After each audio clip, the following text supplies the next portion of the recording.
Nous allons aborder la fonction de nutrition qui fait référence à la page 67 du manuel Synergie. Toute la fonction de nutrition n'a qu'un seul et unique but, soit la respiration cellulaire. C'est la réaction chimique qui se produit dans chacune des cellules de ton corps et plus particulièrement dans un organite cellulaire, celui qui est présenté en rouge, qu'on appelle la mitochondrie. La réaction chimique va être présentée plus en détail dans la prochaine image. Les molécules chimiques du glucose et du dioxygène ont été écrites pour les réactifs. Alors, le glucose C6H12O6 se trouve dans notre corps suite à la digestion des aliments que l'on mange et le dioxygène arrive dans notre corps par l'inspiration lors du fonctionnement de notre système respiratoire. Les produits de cette réaction chimique-là donnent de l'énergie que l'on mesure en kilojoules et qui permettent à la cellule de faire son travail, ses actions et de façon plus générale à tout notre corps de fonctionner. L'autre déchet, c'est le gaz carbonique ou le dioxyde de carbone qui va être expiré lors de la respiration. Et le dernier déchet est de l'eau. Il est distribué à l'intérieur de notre corps et si nous avons un surplus, nous allons l'évacuer par l'urine. C'est pour ça que toutes ces activités reliées à la nutrition nécessitent la participation du système digestif pour la digestion des aliments, du système respiratoire pour les gaz inspirés et expirés, du système circulatoire pour distribuer tous les nutriments que l'on obtient suite à la digestion et du système excréteur pour évacuer les surplus ou les déchets. On va commencer par étudier les 4 groupes alimentaires que vous connaissez probablement déjà. Alors, les aliments, avant d'être digérés, sont catégorisés dans les fruits et légumes, les produits céréaliers, le lait ou les substituts et les viandes ou les substituts. Et ces catégories d'aliments-là doivent être mangées en proportions variables qui sont illustrées au-dessus de chacune d'entre elles. L'eau est très importante pour le corps humain parce qu'elle représente 70% de notre corps et elle se retrouve dans les aliments qui eux-mêmes, en général, en contiennent beaucoup.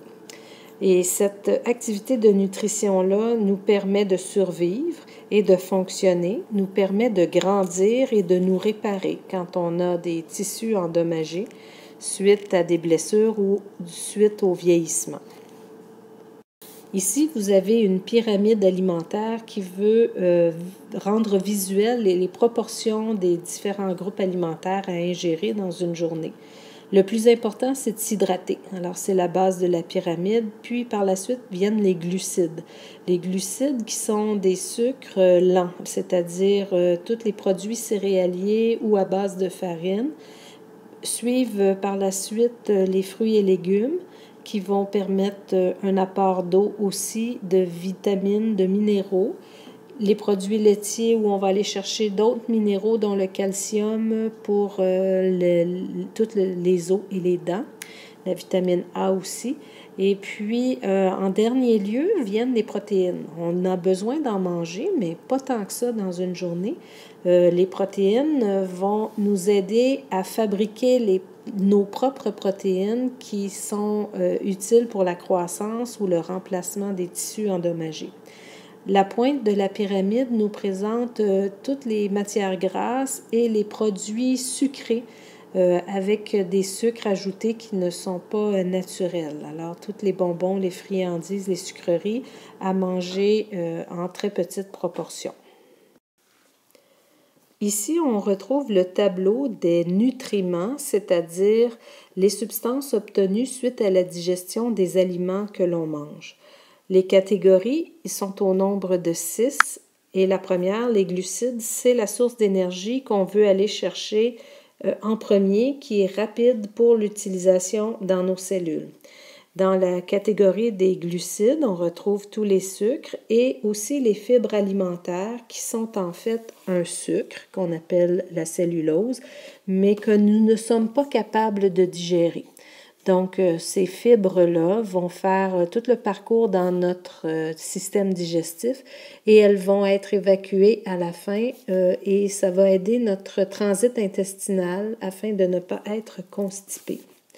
Si dans une journée, on mange plus de glucides qu'on en utilise pour le fonctionnement de notre corps et nos activités, le surplus va être transformé en graisse qu'on va entreposer dans nos cellules adipeuses. Les graisses sont nécessaires pour former certaines molécules dans notre corps et sont aussi une source d'énergie quand les glucides ne sont plus disponibles. On les retrouve dans toutes les matières qui sont grasses et quand ils sont coupés en petits morceaux, on retrouve des acides gras et du glycérol en circulation dans notre sang pour fabriquer nos propres hormones ou autres molécules qui nécessitent ces composantes-là. Dans la petite équation en dessous des protéines avec les flèches vertes, vous voyez que la digestion d'une protéine va la couper en plus petits morceaux qu'on appelle des protides. Et si on coupe les protides en unités, on va se retrouver avec des acides aminés. Alors, les acides aminés, il y en existe une vingtaine pour fabriquer des protéines que notre corps a besoin. C'est comme les blocs de construction des protéines. Ces protéines-là qui sont dans notre corps peuvent aussi être une source d'énergie, mais c'est pour le cas où les glucides ne sont pas disponibles ni les lipides. Alors, on parle ici là, d'une personne là, qui ne mange plus depuis un certain temps. La catégorie des vitamines, de l'eau et des sels minéraux, ce sont des catégories de substances qu'on retrouve en plus petite quantité dans notre corps. Et les vitamines sont nécessaires, ainsi que les sels minéraux, à régulariser des réactions chimiques dans nos cellules. Elles sont impliquées, les vitamines, dans différentes activités. Puis, les vitamines A, D et E peuvent être toxiques si on en prend trop dans notre alimentation ou avec des surplus vitaminiques. Les vitamines B et C, eux, les surplus vont être éliminés dans l'urine, donc même si on en mange trop, c'est pas trop grave. Et un exemple de problème qui peut être associé à un manque de vitamine D, c'est le rachitisme. Alors, c'est des personnes qui grandissent peu. C'est la raison pour laquelle dans les produits laitiers, vous allez souvent voir la mention enrichie de vitamine D. L'eau va servir de solvant pour les réactions chimiques, va aider à la pression artérielle à se maintenir adéquatement, va aider à la température corporelle parce que quand on sue lors de la transpiration, c'est une manière de refroidir notre corps. Et puis, cette quantité d'eau-là dans nos tissus et cellules va faire en sorte qu'on peut protéger les organes et les os qui sont sous notre peau. Ça fait une sorte d'amortisseur. Les sels minéraux, il y en a plusieurs. Ici, on mentionne ceux qu'on contrôle rapidement. Par exemple, le fer. Quand on manque de fer, on fait de l'anémie. Et c'est un symptôme qui nous donne beaucoup de fatigue et des problèmes de fonctionnement. Alors, on vérifie souvent ça. Le calcium pour la force des os et des dents avec le phosphore, c'est important aussi d'en consommer assez. Et le sodium, c'est associé au sel, alors faire attention de ne pas manger trop salé pour éviter des problèmes d'hypertension. Dans la boîte verte du bas de la page, on te parle des différents systèmes impliqués dans la fonction de nutrition et de leur rôle. Et c'est possible à la page 71 d'aller consulter le tableau 5 où on va vous donner des exemples et la fonction de chacun des nutriments que la digestion produit. Dans cette image, on vous présente l'aspect énergétique de la nutrition. C'est-à-dire que l'énergie produite par la respiration de chacune de vos cellules, la respiration cellulaire, cette énergie-là va être utilisée à 50% pour faire les activités normales de fonctionnement de votre corps. Il y en a 10% de cette énergie-là qui va être attribuée à la digestion des aliments que vous mangez toute la journée. Et le restant, le 40% qui reste, c'est cette énergie-là qui va être utilisée pour vos activités physiques, marcher, courir, bouger, réfléchir. Et si on mange plus d'énergie qu'on en a besoin, on l'accumule. Si on en mange moins qu'on en a besoin, on maigrit.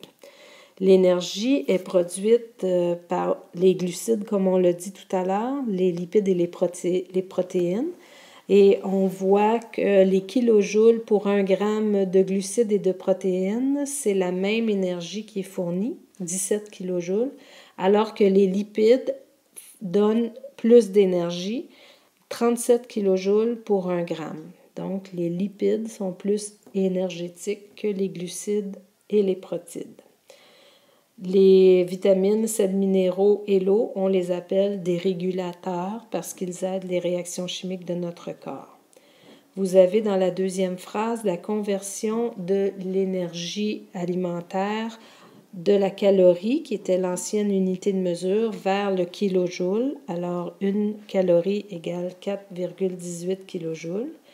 Et vous avez en kilojoules l'apport quotidien d'énergie moyen nécessaire pour une fille ou un garçon adolescent, c'est-à-dire 10 425 kilojoules par jour pour une fille, une adolescente, et 12 800 kilojoules pour un garçon.